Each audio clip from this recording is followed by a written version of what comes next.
Yo, still bills, what's the deal, man? Yo, I'm off work. It ain't too. This shit is actually early afternoon, man. So I'm heading home. But peep game, man, we gotta get into this shit, man. And it's just one Tank strikes again, man. I don't get it, bro. A dude as talented as this man, you got to think this dude hasn't had no legacy-defining fight at this moment, man. When you look at Tyson and all of the hell that he was raising and all the wild shit he was going through, he was at least an undisputed world champion, bro. He was at least undisputed. He was already well accomplished. He was already at the pinnacle. He already achieved the accolade that most fighters will never achieve in their career. I'm not saying that that's the justification. Like, all right, cool, he had already made it, so it was he could go out and do that shit, because I don't think anybody should be accused, of rape and domestic violence and all that shit, bro. But my point is, Tank has yet to solidify himself as the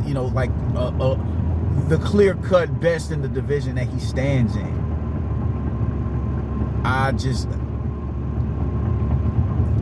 You still got, at 35, you still got Devin Haney, Lomachenko, Shakur Stevenson's looking to be moving up there next. Zepeda.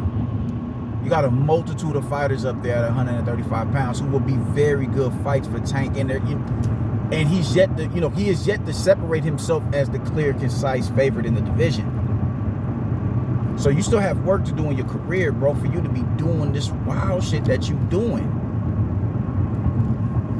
This is wild shit that he's doing.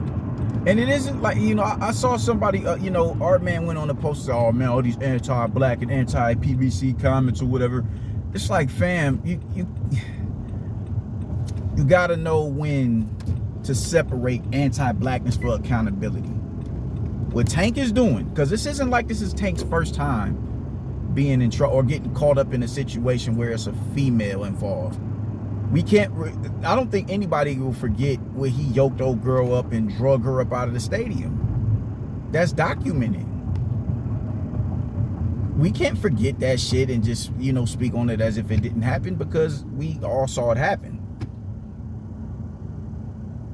I'm not saying that he beat the shit out of her or nothing like that. I don't know what happened after that, but I know what I saw was him violently picking shorty up and dragging her up out the gymnasium, man. So you have that, and now you have a situation where he's being accused of domestic violence. He's arrested. He was arrested for it. And you haven't even really, you have yet to put a stamp on your career. You've been promoted properly by Floyd, and it's not even really properly, you've been promoted good enough to where you ain't hurting for money. You can do as you please in your career as if you've already arrived. Your payday, the paydays that you're able to give out aren't necessarily like equivalent to like a Canelo or Anthony Joshua, but they're good paydays. Well, depending on who it is that you fight, they wouldn't be good paydays for a certain, that's a different ballgame. The fact of the matter is, you're already an established fighter. You're a former world champion, but you have yet to have that legacy-defining fight. And you just can't seem to stay out of trouble, man. You fight next week. You got to fight next Saturday, bro, and you're in jail. You may not be, but, on the outside looking in, to all knowledge, you're in jail. And you just continue to fuck shit up, bro, as if you don't have shit to actually live for.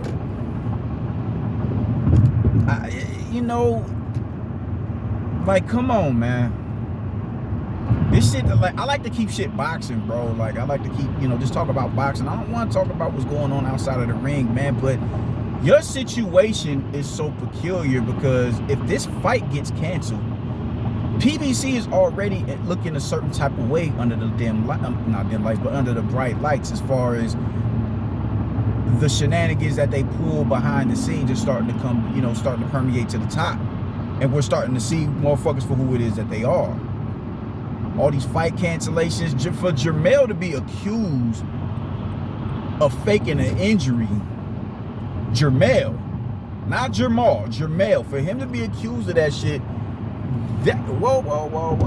For him to be accused of that shit, bro, that's nothing to sneeze at. That's nothing to sneeze at all. So, you know, and they're already talking about making him a champion in recess, which they'll probably end up elevating Tim Tszyu, since Tim Tszyu was looking, you know, he was the next man up for him to fight.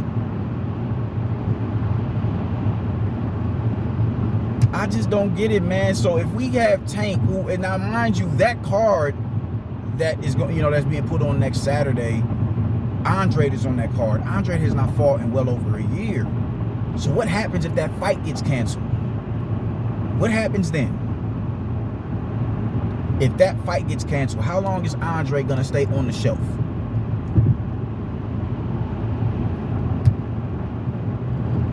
Ennis fought 4 minutes last year. Rashidi Ellis has been in, you know, contract, you know, disputes for, you know, for the longest, and it's kept him stagnant. Now you have all these other, you know, you have 4 fighters on the PBC, as the PBC is coming under fire for being, for you know, for shoving their fighters, making their fighters go completely inactive. And here you go in a situation as to where you could, you know, further perpetuate that narrative, you know, that notion, that action.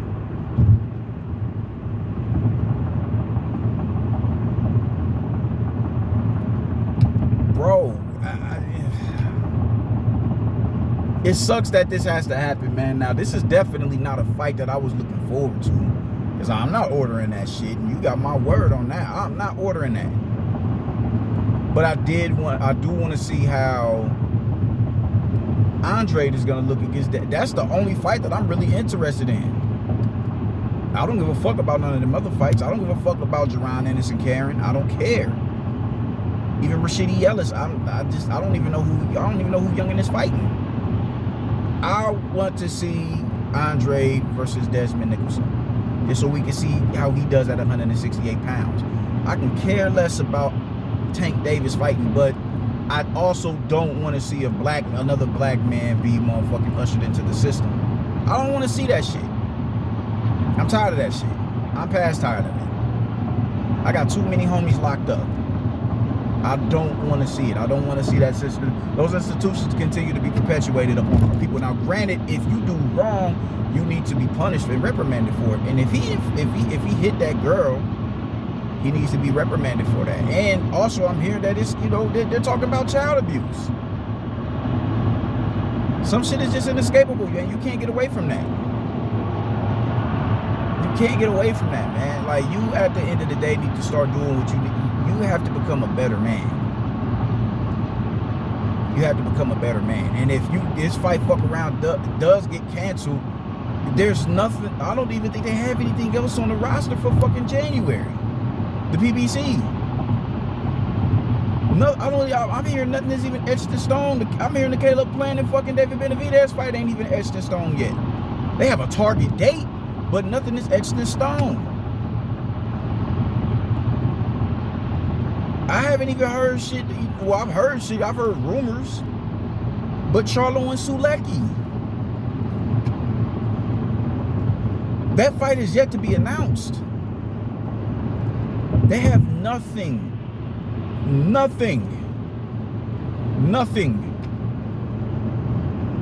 as of right now. And if this fight gets canceled, bro, that's going to be a serious blow to that goddamn company. I'm honestly, you know, I'm kind of hoping that company goes under. I just, you know, I'm so cool on the PBC. They just need to get the fuck up out of here, man. They just need to go on ahead and disperse and dissolve all them contracts, so them fighters can go sign elsewhere, so they can get active. But let them do that when there's something not on the horizon. Tank and Hector Garcia is on the horizon. And not that I care about Tank as a fighter, but I would hate to see that happen to Demetrius Andre when he's, you know, his official introduction into the fucking division. And we all know who he's gunning for. I would hate to see that happen to him. I would hate to see that happen to him. Jerron Ennis, I'd hate to see him go another year inactive as active as he was last year. 4 minutes worth of work. I'd hate for that to happen for you. You know, hate to see him go through another year of that. Rashidi Ellis is looking to get on a rebound. It's a lot of fighters who need this fight to happen. And if it doesn't happen, it's gonna be another year of inactivity as it pertains to all these fighters. And I don't want that. Even though I can care less about Tank Davis and his opponent selection, there's other fighters I feel he's also they're standing on his shoulders, because this is his show at the end of the day. And if this shit goes under, what does that say about the company that you are fighting on, bro, representing? It's not a good look, man. Everything surrounding the PBC is really starting to get brought to the light, and people have been growing tired of them over the past few years. But I think it's at a fever pitch right now where it's like they need to go the fuck on somewhere. So why would you give them at this point? It ain't just about you. It's about everybody around you. The PBC cannot afford to cancel a Tank fight. They can't afford to cancel it. The fighters on your undercard can't afford you to cancel the fight. They can't afford that. They need you. They need you in the ring to be at you. This is bigger than you at this point in time, bro. This is way bigger than you. Way bigger than you, man. So I'm just feeling like, get it together, man. Get it together. Niggas get with these women that they, if you're a hothead and you can't necessarily keep your hands to yourself, you need to be real selective of the type of woman that you deal with, because every woman ain't gonna go for that bullshit. Every woman ain't gonna allow you to talk to them in a certain manner how you would normally talk to them. Now I don't know what transpired, but I don't know what would trigger him like that, man. But if you know you got a hair trigger, you need to get an extremely submissive woman who's just gonna allow you to run over her. So the minute you say something or you broke up, she automatically goes into, becomes docile and goes into submissiveness. So where you don't have to go, get extra out. Y'all need to be a lot more selective with the women that y'all select, bro, because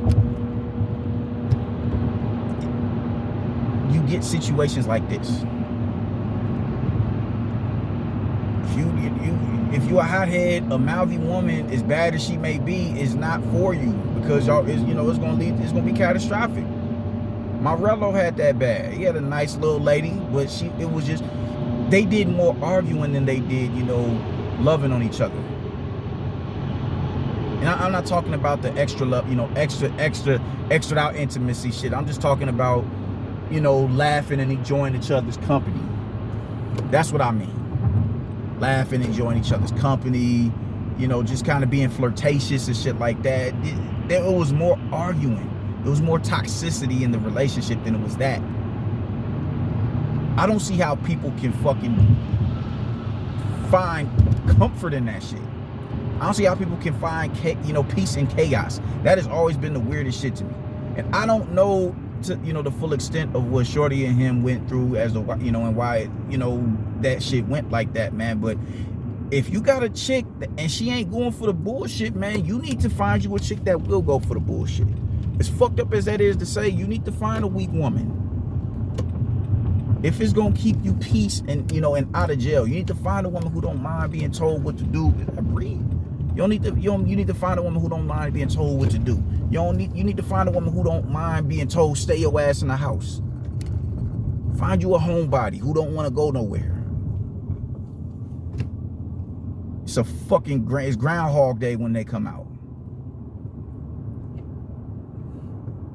Because you can't keep doing this shit, bro. You due back in court for the shit that happened in Baltimore in February. And allegedly that shit that got caught on video, that case is still pending.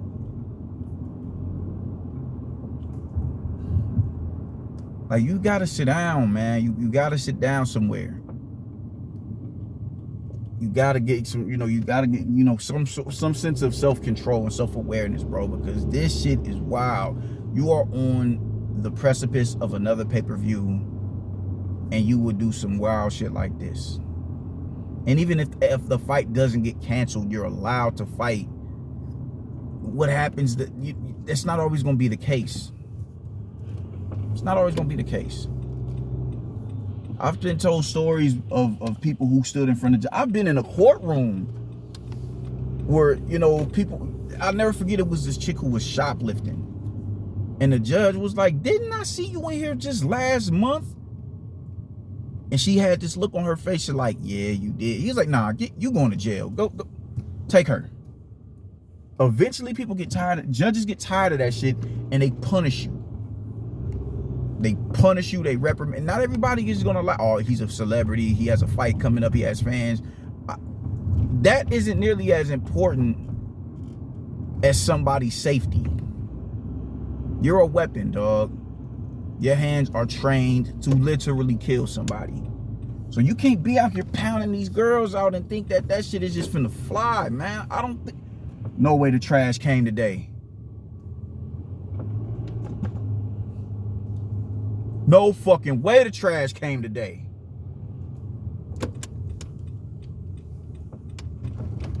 The trash really came today. Oh my God, I'm blue about that. It was a fucking holiday.